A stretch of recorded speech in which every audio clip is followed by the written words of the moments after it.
Hello, on behalf of the Mindalia TV team, welcome to Mindalia live streaming. The next conference is being offered by Byng and it is called Powerful Spirit Communication. It's being offered, as I said, by Byng, and he is an evidential medium. He is a tutor and course organizer at the Arthur Findlay College in London. Having said that, it is my pleasure to introduce Byng. Andy, welcome to Mindalia. The screen is all yours. Thank you, and thank you for inviting me to be able to talk about mediumship, which has been my life's work and my biggest passion in my life. I'm an evidential medium, as you've mentioned, and I come from a spiritualist tradition. And the big argument that spiritualism makes, and therefore that what every other medium makes too, is that at the moment of physical death, so at the moment when our brains stop functioning and our heart takes its last beat and our lungs draw its last breath, what we're arguing is that mind, which constitutes our intelligence, our personality, our reason and our consciousness, survives that experience that we call death. And so the job of the medium has always been to provide evidence that the mind survives the physical body. And we've done that through expressing and sharing, reliving certain aspects of the spirit person's life that the recipient can validate and that they know because they've witnessed or shared in those experiences with them. And in the training of mediumship, the emphasis has always been placed upon evidence and providing as much specific and accurate information as possible to be able to provide evidence of that reality that we call the spirit world. For me, the powerful communications happen not just when there is this strong evidence of the communicator's life, but also when we're able to feel the presence of the communicator. That is that when the medium, and I'll explain this as we go forwards, when the medium surrenders to that power of the communicator and starts to express what it is that the spirit person actually needs to express rather than just pieces of information that's correct about them. What can then happen, of course, is that the medium is then able to manifest the presence of that communicator. So there's a few things that we have to understand in order to really understand how powerful communications from the spirit world can happen. And the first thing that's really important is to acknowledge that every communicator that comes has a need. There's certain things that they would like to express and need to get off their chest. And the job of the medium isn't just to get random things correct, but it's actually to express that need of the spirit person. So first of all, I just invite your listeners to think for a moment and to reflect upon this idea, or one day it will happen to us all, but just imagine for a moment that you're in the spirit world and sitting in front of you is your loved one, the person that you love the most in this world, and I'm your medium. And I'm sure if that was to happen, if you was in the spirit world and you were going to communicate through a medium to your loved one who's the recipient, there would be certain things that you'd want to say to that person. And of course, if you thought about different people in your life being the recipient of your message from the spirit world, I'm sure there'd be different things that you'd want to say to different people in your life.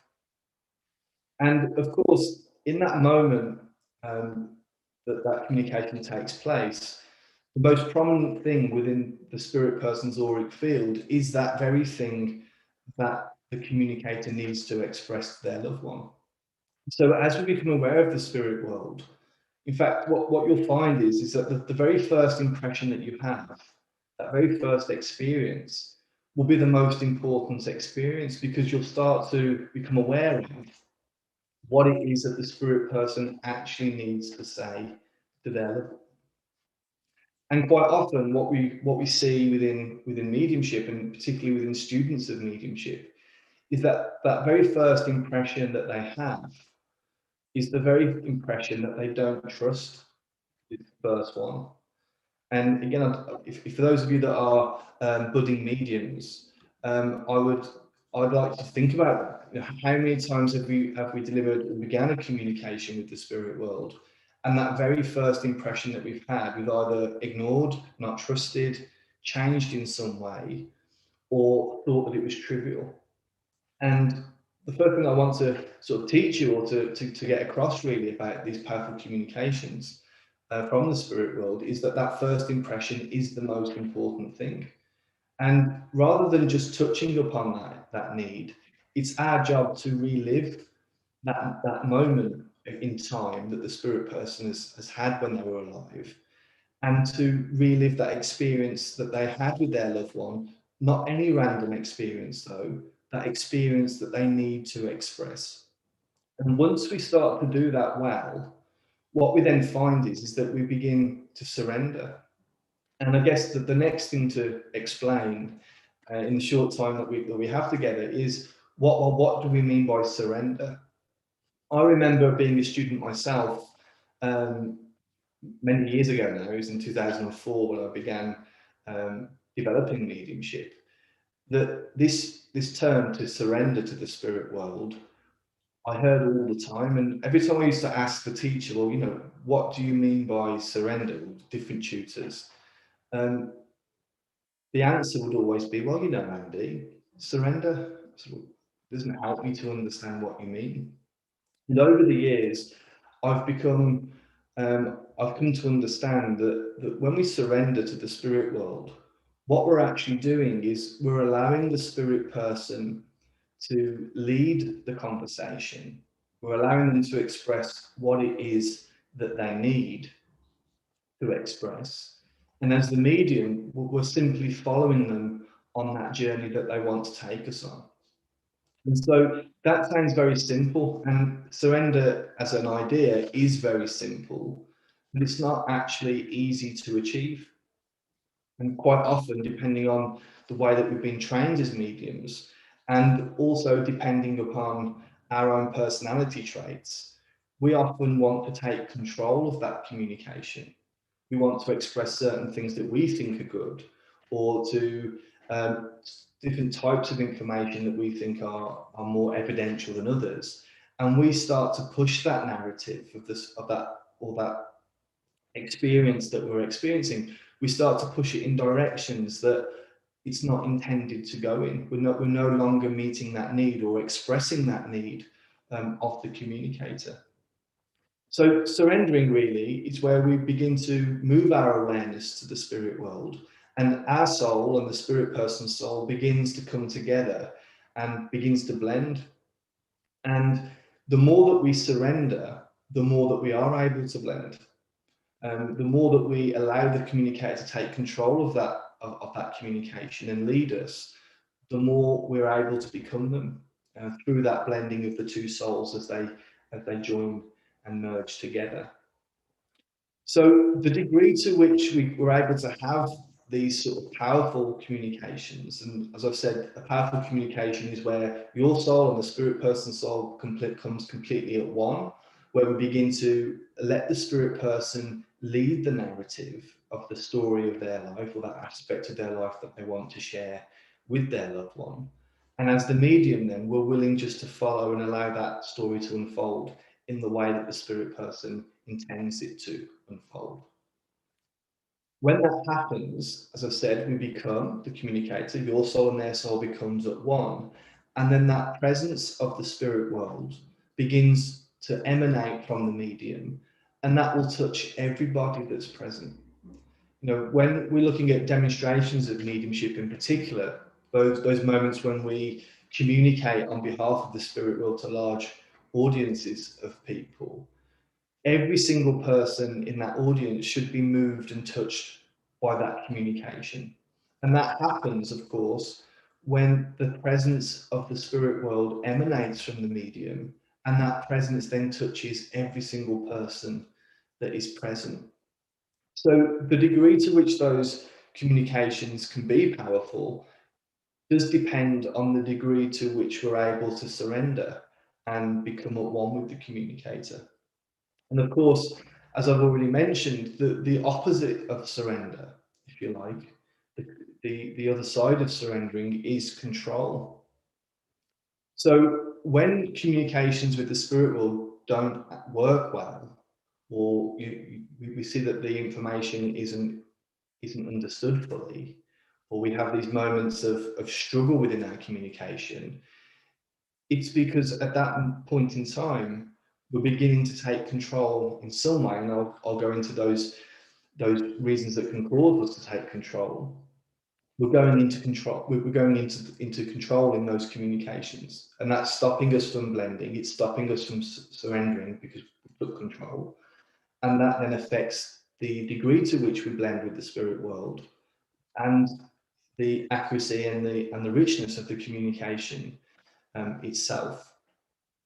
So quite often, the difficulties that mediums have with this idea of surrender, and the difficulties that they have in terms of avoiding these moments of control, is actually to do with the way that we've been trained as mediums. A lot of the difficulties is because sometimes the training that we are receiving is taking us away from the naturalness of our mediumship. And I'm sure all of you that are mediums or have participated in a spirit communication at some point within your expression have just found moments where the experience is just there on the surface. The words just fall out of your mouth and you get into a flow within the communication itself. Now, of course, what that tells us is that your soul knows how to blend, your soul knows how to surrender. And there's nothing to really teach people in terms of how to surrender, how to blend, how to express their experiences from the spirit world, because it just happens naturally. The training, and this is why good training is really important. The training helps us to teach us to not take control. We actually teach people not what to do rather than what to do. We look at certain personality traits that are within the medium, certain ways that they're experiencing and expressing their mediumistic experiences, and we should be providing structure and some technique that doesn't restrict that natural expression of the medium, but enhances and helps it to flourish.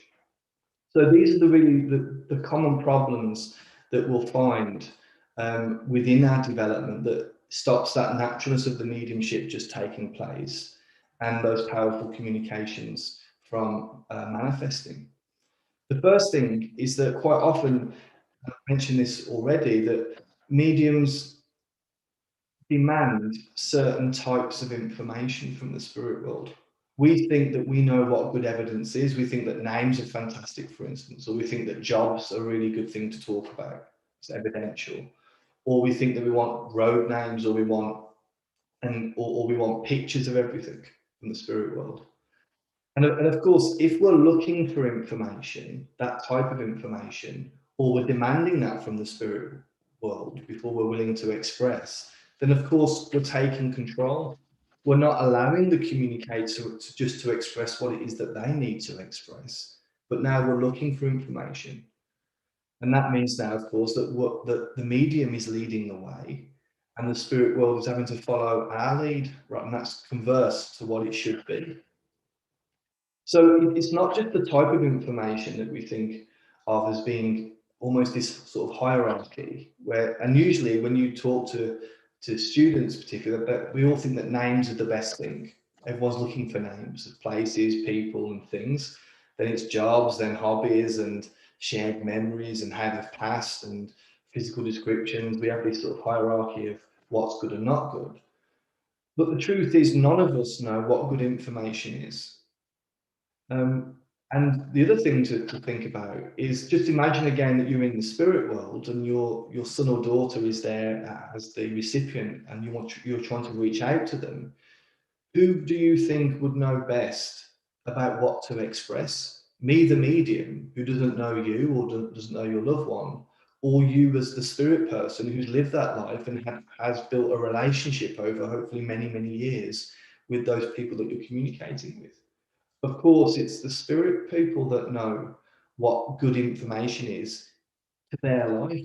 And it's always relative. It's always good information is not a universal thing. It depends on the life of the spirit person and the relationship that they've cultivated with the recipient that you're working with. So rather than looking for information or having this idea of a hierarchy, what I'm encouraging you to look at is just to trust the communicator. And again, if we just work with that first impression that comes, that need, you'll find that all those sort of wow moments that you might be looking for, or those golden nuggets of information that really does show that intelligence and that reality of the spirit world, just happens organically. Because every life story is interesting, and every life story contains unique things. So if we just allow the spirit world to express what they need to say, we actually achieve those things that we're looking to achieve in terms of the accuracy and richness of the evidence without having to control or demand or look for certain things. And it isn't just about looking for types of information. Quite often as the medium, it's the way in which the information manifests that we also want control of. We want pictures, we want to hear things. And again, we just have to allow um, ourselves to be aware of whatever it is the spirit world needs to express. And we have to accept in whatever way that experience can manifest itself to us in that moment, whether it's an emotion, whether it's a visual experience, whether it's hearing something. We have to just allow that power to unfold. That allows us then, when we do that, to move into that naturalness of that expression in that particular moment.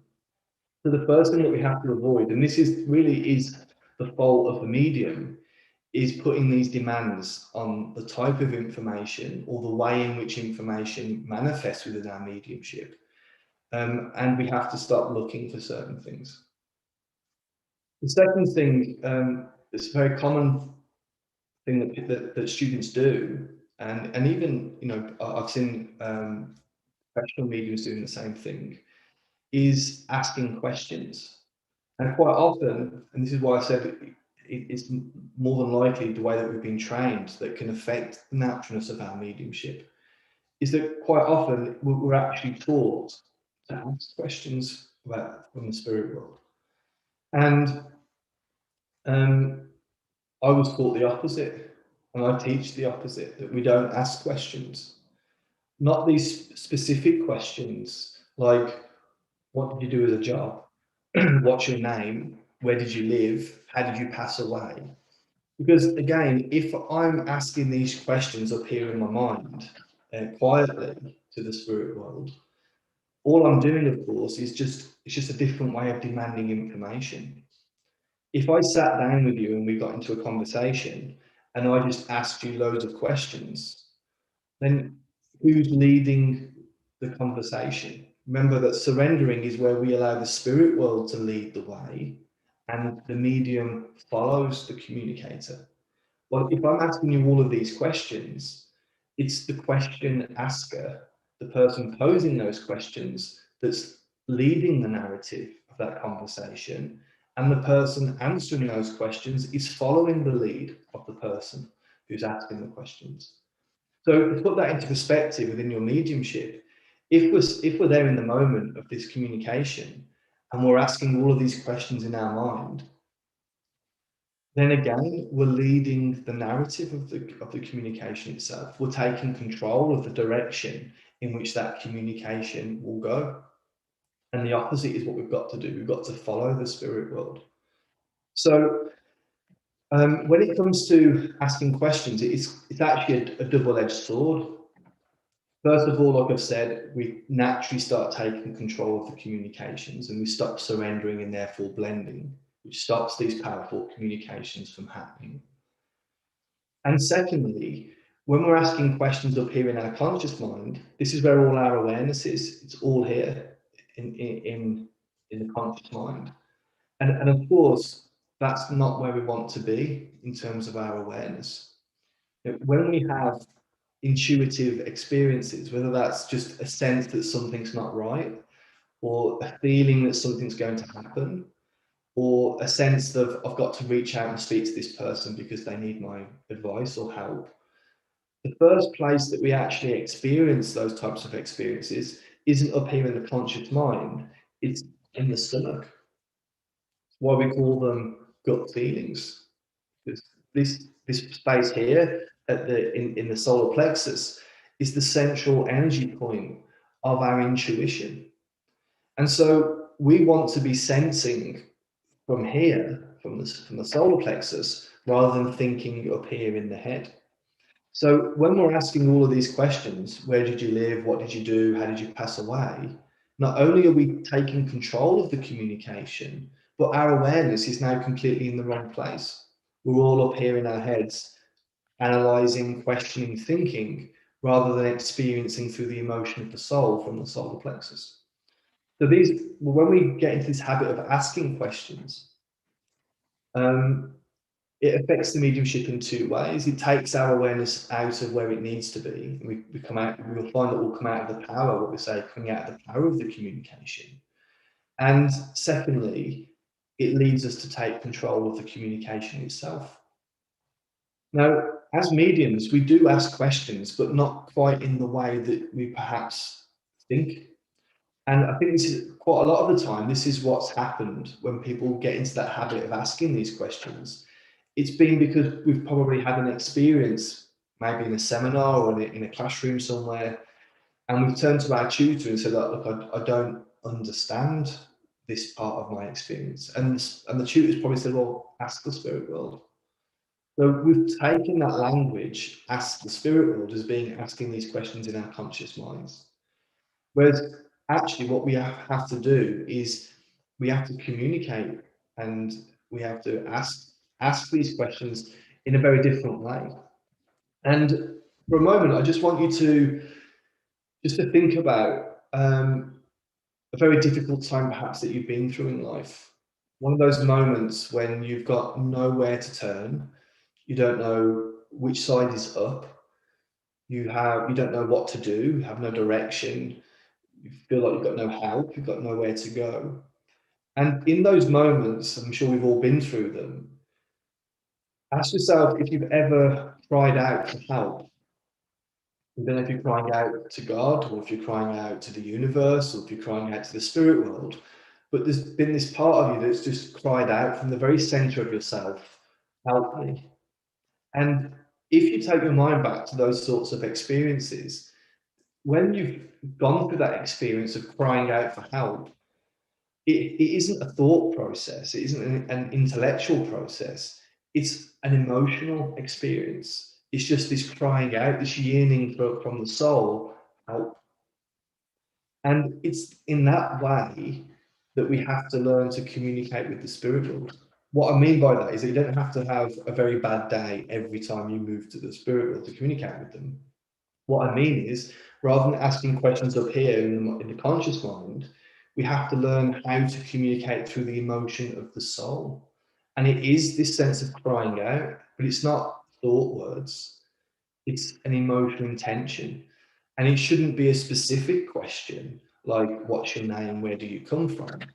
It should be this yearning through the emotion with this sense of, help me, let me understand you.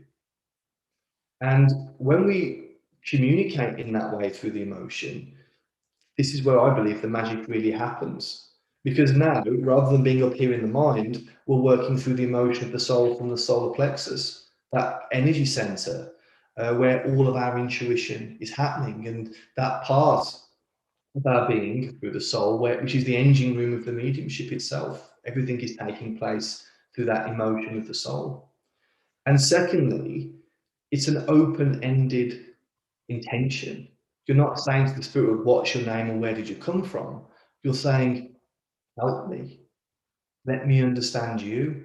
You're still allowing the spirit world control. You're still giving them the freedom to express whatever they need to express to help you understand the experience that you're becoming aware of within their soul. So the two things that at the moment that we've got to avoid is demanding and looking for information within the communications. And we've got to really consider about this asking questions. It takes us out of the power. It doesn't allow us, and it doesn't allow us to surrender because we now start taking control. The third thing, and this is actually, I think, one of the worst things, and it is definitely a style of teaching that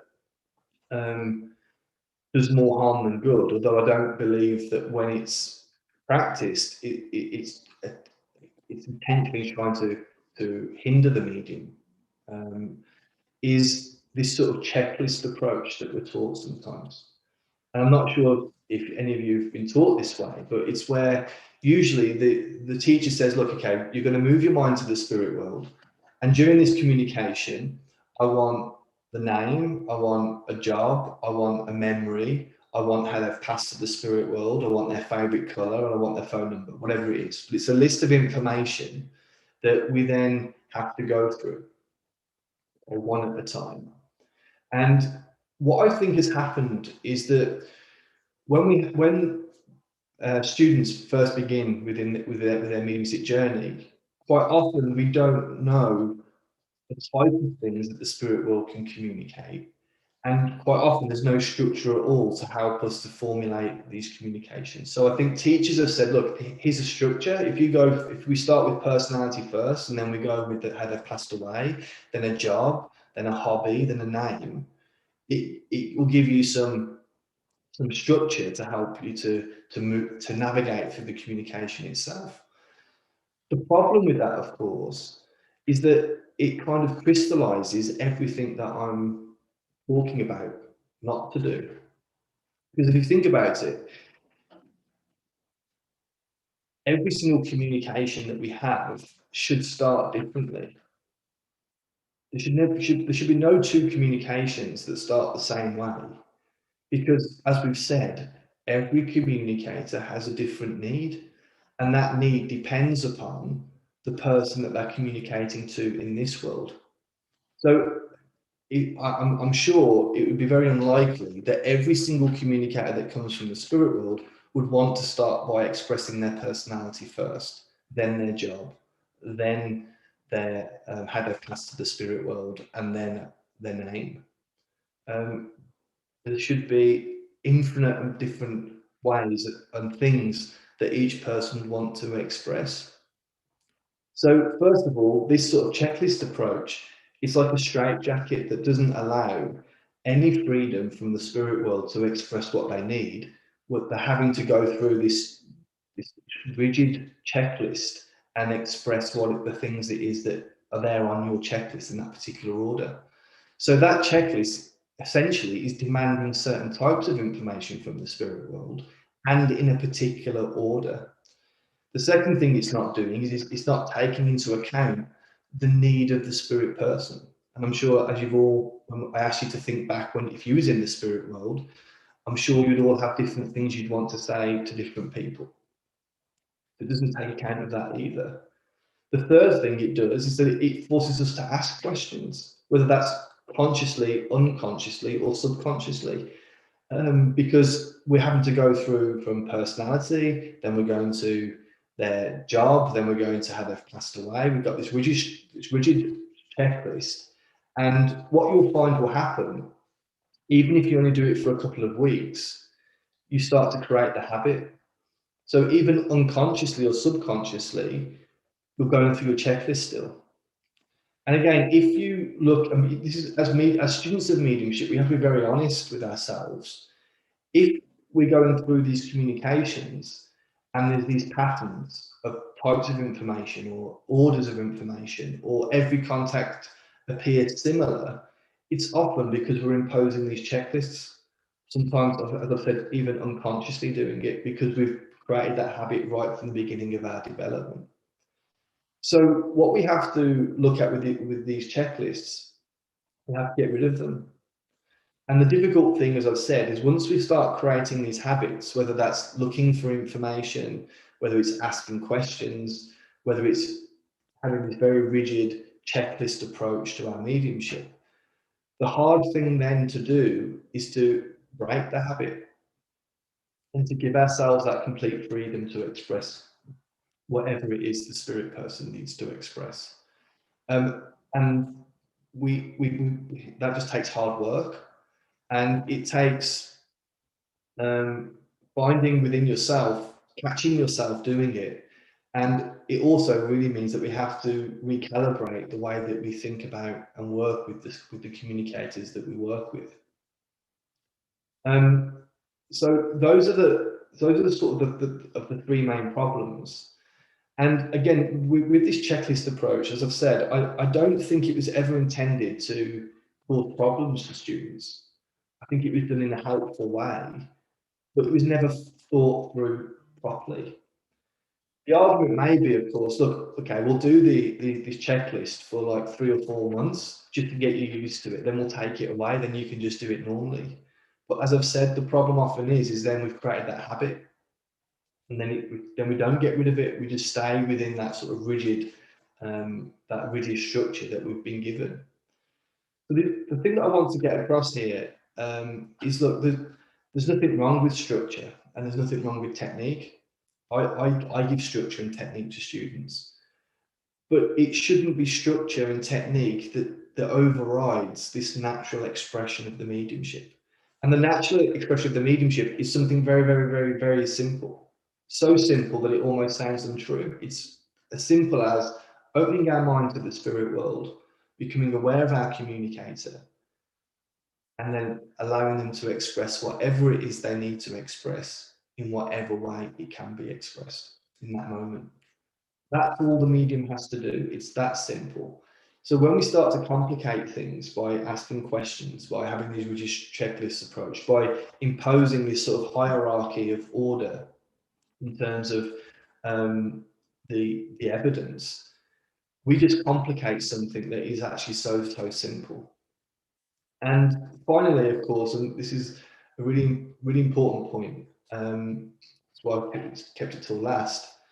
The last obstacle that stops us having these powerful communications, where we surrender and become at one with our communicator and emanate that presence of them, is us as people. What we have to recognize is that your mediumship is a reflection of you. It's a reflection of your own soul.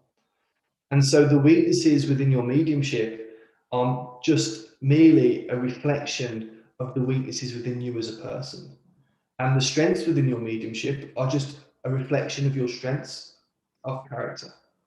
And quite often it's the way that we are as people, that we have to, as the medium, we have to develop a certain qualities of the spirit. You know, what Aristotle, I guess, would call the virtues. We have to develop these virtues in a particular way that gives us this balance within, where we can become passive enough to allow that communication to happen, and passive enough that we can allow the spirit person to express what it is that they need to express, and yet active enough that we can understand those experiences and follow them on that journey. And quite often it's our own insecurities, our own fears, our own traumas that we've gone through just by living life that prevents us from just giving ourselves completely and freely to the spirit world. It's those things that stop us from actually surrendering. And I'll give you a quick example before we move into our questions and answers. If, when we're working within the spirit, with the spirit world, for instance, let's say that we have these insecurities that manifest, you know, what are these people going to think about me? I've got to be good. I don't want to look stupid. Are they judging me? If these insecurities start to come to the surface within us, for instance, at that point, we're not going to surrender, because it's all about us. It's all about, how do I look? What am I going to do? How am I coming across? Rather than putting our full attention and our whole self into serving that communicator from the spirit world and expressing their need. Likewise, of course, it can also be that these states of surrender, you know, to surrender and to blend with the spirit world, we have to be relaxed. the sort of state of mind that we enter into within the mediumship is almost like a daydream state where our imagination is completely free, and these experiences can manifest through the imagination in a conscious way. So if we're tense or if we are self-conscious, we don't achieve that right state of mind in which to have these sort of mystical experiences with the spirit world that we call mediumship. We become tense and then we become too rigid and too focused, and our imagination isn't free to experience and relive these memories. So one of the big things that I would really like to encourage, with everyone that's developing their mediumship, is that your personal spiritual unfoldment isn't something separate from your mediumship. It's just a different side of the coin. Unless you evolve, unless we get to know ourselves, unless we start to feel comfortable within our own skin, then the mediumship can't unfold. Because, like I've said, the weaknesses within your mediumship are a reflection of your weaknesses, and the strengths within your mediumship are a reflection of your strengths. But to overcome those weaknesses, we have to turn the light away from the mediumship and we have to reflect it back on ourselves.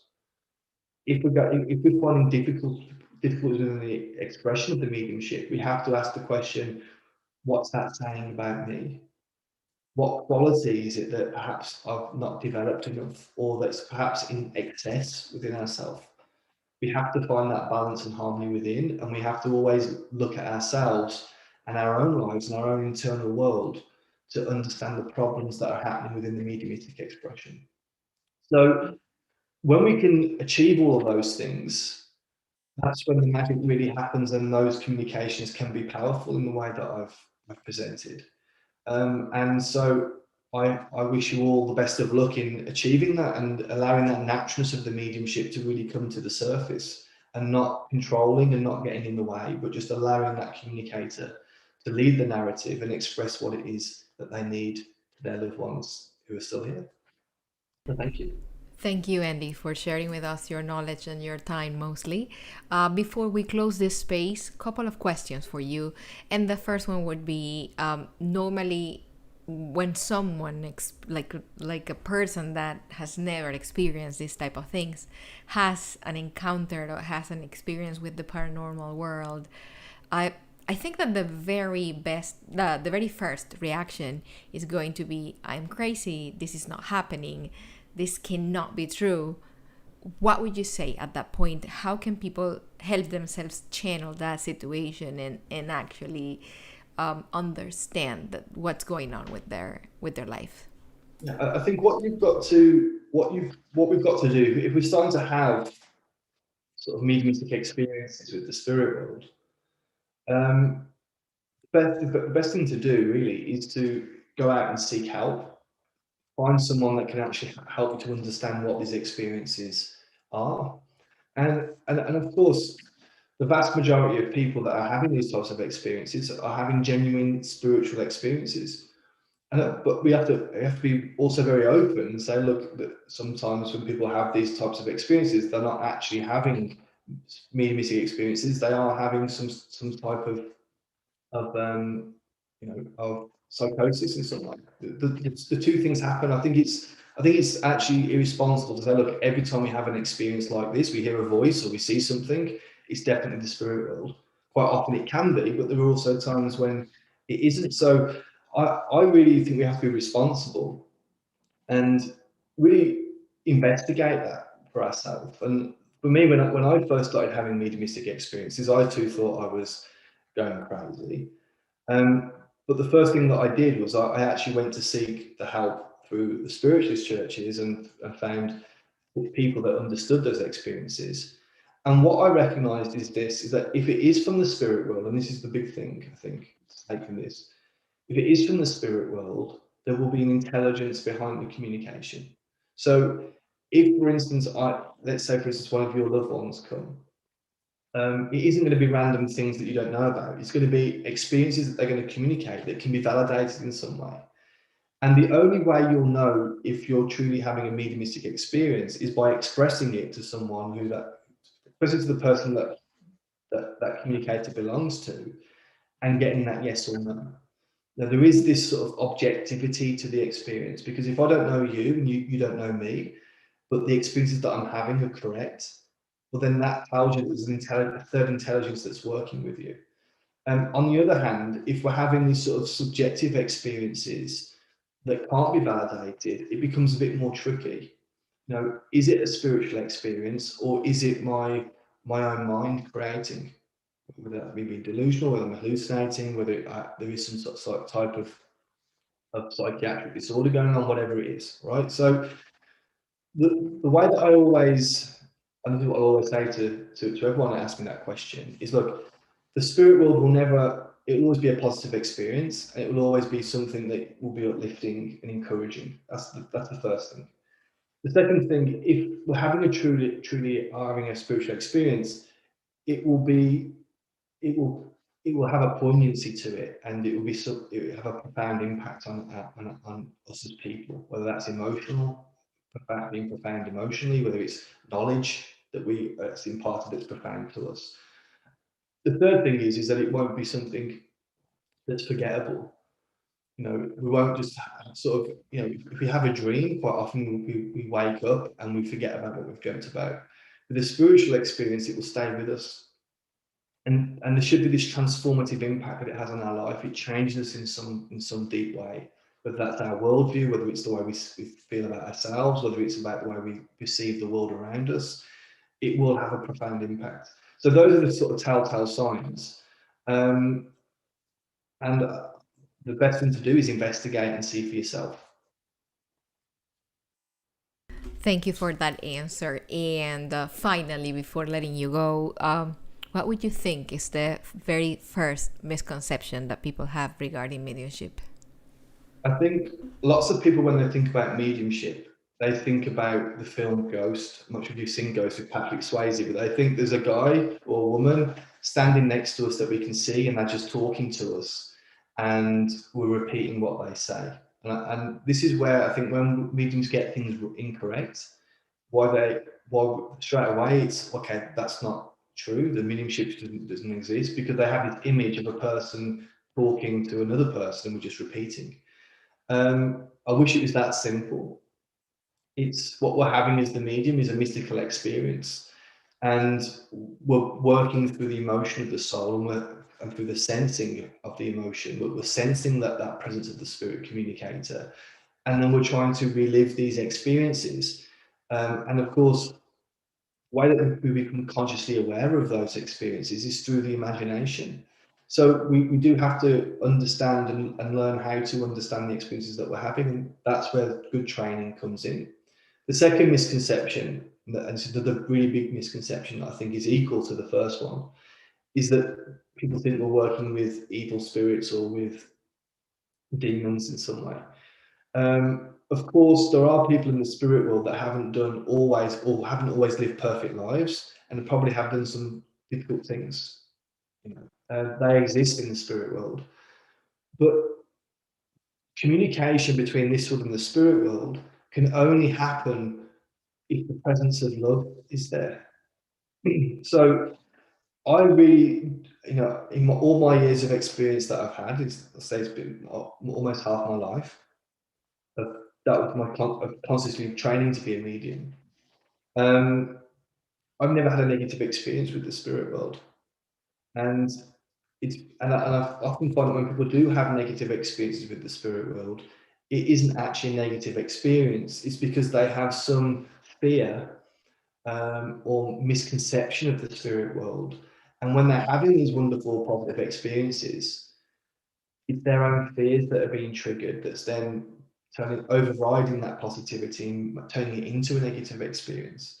So the big misconception is that we can communicate with evil spirits. Doesn't happen, because there's a natural law there that says it's through love that the two souls can unite and blend and experience one another. And again, I'll be honest, I've given contacts to people over the years from the spirit world, and some of the people in the spirit haven't done good things. I remember particularly a demonstration where two quite famous gangsters from the 1960s in London came to communicate. And they came because their cousin was in the audience. Now, these people have murdered people, they'd extorted people, they've done all sorts of things. They definitely didn't live a virtuous life, but they had a genuine love for their cousin. And it was that love for their cousin that enabled me to become aware of them. And they didn't actually communicate that aspect of their life. They communicate something very personal between them and their cousin, good memories, things that they'd done together, things they'd shared, the meaning of their relationship. So yes, bad people can exist and do exist in the spirit world, but they can't communicate with this world unless that presence of love is very much there, and it's done through love, because of love. Well, once again, thank you, and we have reached the end of our space, and I want to ask you, what are your closing thoughts? My closing thoughts are, first of all, thank you very much for the invitation and being here. It's been a pleasure to do this for you. And for all those people out there developing their mediumship, don't forget about the naturalness of your expression. You know, but just allow yourself to be open to whatever it is the spirit person needs to express in whatever way it can be expressed, and just allow and really work on your personal development to become the true medium that you can become. Thank you again. And to the people that joined us today, all our gratitude. Thank you again. And remember that Mindalia.com is an international non-profit organization, and that you can collaborate with us just by liking our videos, sharing our content, and every time you interact with us in the internet, you help us reach as much people in the planet as possible. All our heart in a very big hug. See you again in the next Mindalia live streaming.